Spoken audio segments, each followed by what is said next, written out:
नमस्कार, हमारे digital platform में आपका स्वागत है। लद्दाख के पर्यावरण कार्यकर्ता सोनम वांगचुक की गिरफ्तारी इस वक्त कानूनी और सामाजिक चर्चा का मुद्दा बनी हुई है। उनके खिलाफ एनएसए यानी राष्ट्रीय सुरक्षा कानून के तहत मामला दर्ज किया गया है और सुप्रीम कोर्ट में सोमवार को इस मामले की सुनवाई हुई।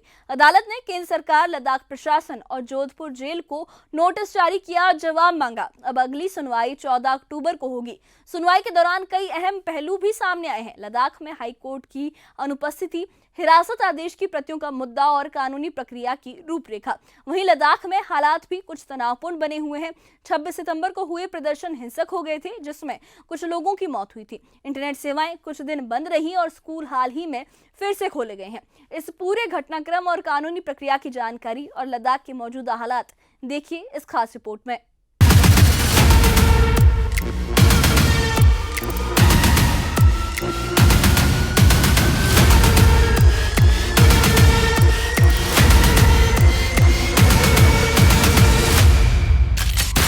सुप्रीम कोर्ट में सोमवार को पर्यावरण कार्यकर्ता सोनम वांगचुक की रिहाई को लेकर सुनवाई हुई। अदालत ने केंद्र सरकार, लद्दाख प्रशासन और जोधपुर जेल को नोटिस जारी करते हुए मामले पर जवाब मांगा है। अब इस मामले की अगली सुनवाई 14 अक्टूबर को होगी। वांगचुक की ओर से दायर याचिका में कहा गया है कि उन्हें एनएसए यानी राष्ट्रीय सुरक्षा कानून के तहत गलत तरीके से गिरफ्तार किया गया है और उनकी तत्काल रिहाई की मांग की गई है। सुनवाई के दौरान अदालत में एक अहम पल तब आया जब सुप्रीम कोर्ट ने वांगचुक की पत्नी का प्रतिनिधित्व कर रहे वरिष्ठ वकील कपिल सिब्बल से पूछा कि आप हाई कोर्ट क्यों नहीं गए। इस पर सिब्बल ने कहा कि कौन सा हाई कोर्ट। दरअसल लद्दाख के पास अभी खुद का हाई कोर्ट नहीं है और इसी पर सुप्रीम कोर्ट ने कहा कि अगली तारीख पर आप इस सवाल का जवाब दीजिए। ये सवाल अब इस मामले के कानूनी ढांचे को और दिलचस्प बना रहा है। लद्दाख के एनवायरमेंटलिस्ट सोनम वांगचुक के डिटेंशन मामले में सुप्रीम कोर्ट ने आज सुनवाई करते हुए नोटिस जारी किया है। सुप्रीम कोर्ट की तरफ से केंद्र सरकार, यूटी एडमिनिस्ट्रेशन और जोधपुर जेल को नोटिस जारी किया गया है। दरअसल आज जब सुनवाई हुई तो उस वक्त कपिल सिब्बल और सोनम वांगचुक के दूसरे वकीलों की तरफ से दलील रखी गई और खासतौर से सोनम वांगचुक के डिटेंशन को लेकर, उसके ग्राउंड को लेकर काफी सवाल उठाए गए। हालांकि सॉलिसिटर जनरल तुषार मेहता की तरफ से खासतौर से ये कहा गया कि सब कुछ जो कहा जा रहा है वो सिर्फ एक तरीके से मिसलीड करने की कोशिश की जा रही है। वहीं सुनवाई के दौरान सॉलिसिटर जनरल तुषार मेहता ने अदालत को बताया कि वांगचुक को हिरासत के सारे आधार पहले ही सौंपे जा चुके हैं, लेकिन वांगचुक की पत्नी गीतांजलि आंगमो ने अदालत को बताया कि उन्हें अब तक हिरासत आदेश की प्रति तक नहीं दी गई है। अदालत ने दोनों पक्षों की दलीलें सुनने के बाद कहा कि अब इस मामले की विस्तृत सुनवाई अगली तारीख पर की जाएगी।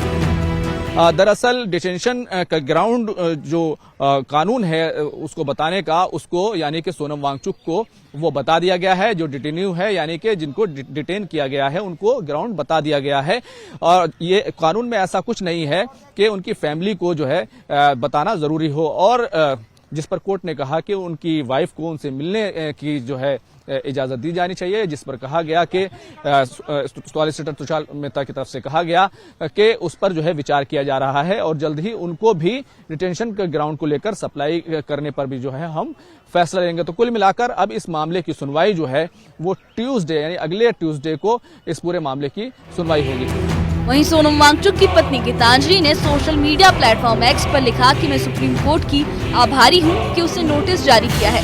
मैं जोधपुर जा रही हूं ताकि सोनम वांगचुक से मुलाकात कर सकूं और उनकी हिरासत के आधार प्राप्त कर सकूं ताकि अगले मंगलवार होने वाली सुनवाई की तैयारी की जा सके। मुझे भारत के संविधान, न्यायपालिका और जनता पर पूरा भरोसा है। 26 सितंबर को लद्दाख में प्रदर्शन हिंसक हो गए थे। ये प्रदर्शन लद्दाख को राज्य का दर्जा देने और संविधान की 6ठी अनुसूची में शामिल करने की मांग को लेकर हो रहे थे। इन्हीं प्रदर्शनों के बाद प्रशासन ने सोनम वांगचुक को एनएसए के तहत हिरासत में ले लिया था। वर्तमान में लद्दाख में स्थिति तनावपूर्ण बनी हुई है। इंटरनेट सेवाएं 7 अक्टूबर तक बंद है, जबकि कक्षा 12वीं तक के स्कूल सोमवार से फिर से खुल गए हैं।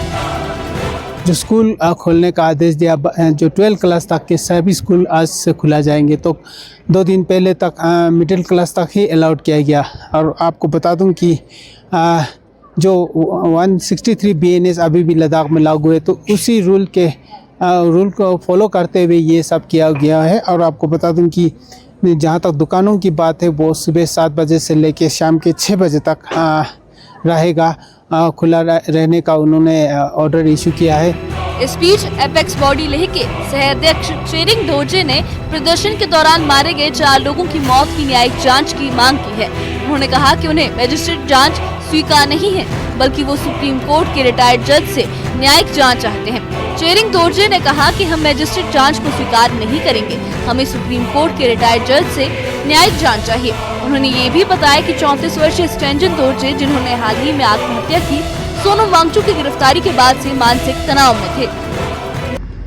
It was for immediate release because this was an illegal detention, is what we had asked for. He is in no way a national security threat, वो किसी एंगल से नहीं है, तो उनका immediate release।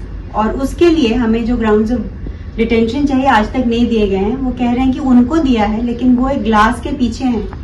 कल जब उनके भाई उनको मिलने गए तो भी वो डायरेक्टली नहीं इन पर्सन नहीं मीट कर रहे, तो वो कैसे देंगे अगर उनको दिया भी गया है ग्राउंड्स ऑफ डिटेंशन। लद्दाख की वादियों में इस वक्त सन्नाटा जरूर है, लेकिन हालात और सवाल दोनों अब भी कायम है।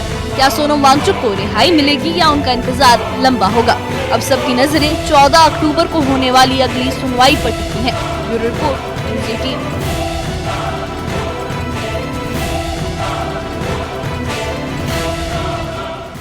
सुप्रीम कोर्ट में सोमवार को पर्यावरण कार्यकर्ता सोनम वांगचुक की रिहाई को लेकर सुनवाई हुई। अदालत ने केंद्र सरकार, लद्दाख प्रशासन और जोधपुर जेल को नोटिस जारी करते हुए मामले पर जवाब मांगा है।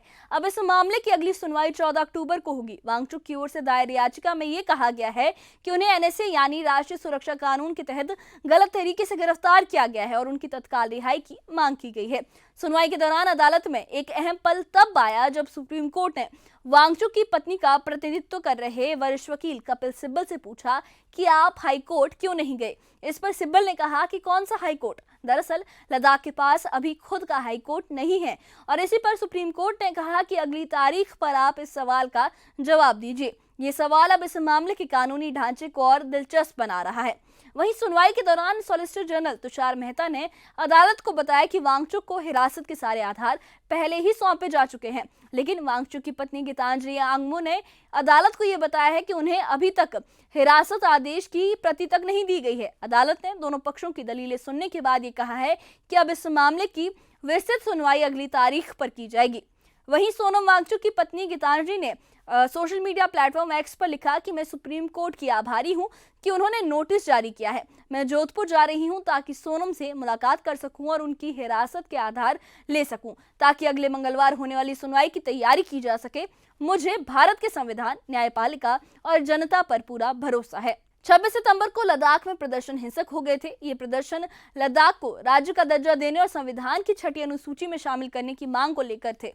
अब इन्हीं प्रदर्शनों के बाद प्रशासन ने सोनम वांगचुक को एनएसए के तहत हिरासत में लिया था। अभी फिलहाल लद्दाख में हालात तनावपूर्ण बने हुए हैं। इंटरनेट सेवाएं 7 अक्टूबर तक बंद है, जबकि जो कक्षा 12वीं तक के स्कूल है सोमवार से यानी 6 अक्टूबर से फिर से खुल गए हैं। इस बीच एपेक्स बॉडी लेह के सह अध्यक्ष चेरिंग दोरजे ने प्रदर्शन के दौरान मारे गए 4 लोगों की मौत की न्यायिक जांच की मांग की है। उन्होंने कहा है कि उन्हें मैजिस्ट्रेट जांच स्वीकार्य नहीं है, बल्कि वो सुप्रीम कोर्ट के रिटायर्ड जज से न्यायिक जांच चाहते हैं। चेरिंग दोरजे ने यह भी कहा कि हम मैजिस्ट्रेट जांच को स्वीकार नहीं करेंगे, हमें सुप्रीम कोर्ट के रिटायर्ड जज से न्यायिक जांच चाहिए और ये भी बताया कि 34 साल के स्टेंजन दोरजे, जिन्होंने हाल ही में आत्महत्या की, सोनम वांगचुक की गिरफ्तारी के बाद से मानसिक तनाव में थे। यानी लद्दाख की वादियों में इस वक्त सन्नाटा जरूर है, लेकिन हालात और सवाल दोनों अब भी कायम है। क्या सोनम वांगचुक को रिहाई मिलेगी या उनका इंतजार लंबा होगा? अब सबकी नजरें 14 अक्टूबर को होने वाली अगली सुनवाई पर टिकी हैं। तो लद्दाख की वादियों में फिलहाल शांति है, लेकिन कानूनी और प्रशासनिक पहलू अभी भी जारी है। सुप्रीम कोर्ट ने मामले में नोटिस जारी किया है और अगली सुनवाई 14 अक्टूबर को होगी। सुनवाई के दौरान सामने आए कई पहलुओं ने इस मामले को और मुश्किल बना दिया है। हिरासत आदेश, कानूनी प्रक्रियाएं और स्थानीय परिस्थितियां। इस बीच स्थानीय संगठनों ने 26 सितंबर के प्रदर्शनों में हुई मौतों की जांच की मांग की है। इंटरनेट सेवाओं और स्कूलों की स्थिति पर भी ध्यान रखा जा रहा है। अब सबकी निगाहें अगली सुनवाई पर हैं, जो ये तय करेगी कि आगे की कानूनी प्रक्रिया कैसे आगे बढ़ती है और लद्दाख की मौजूदा हालात जो है इस पर इसका क्या असर पड़ता है। तो इस बारे में आप क्या कहेंगे, हमें कमेंट बॉक्स में अपनी राय जरूर बताइए। और इससे जुड़े अपडेट्स के लिए और ऐसी ही खबरों के लिए हमारे चैनल के साथ बने रहिए, हमारे चैनल को सब्सक्राइब करिए। शुक्रिया।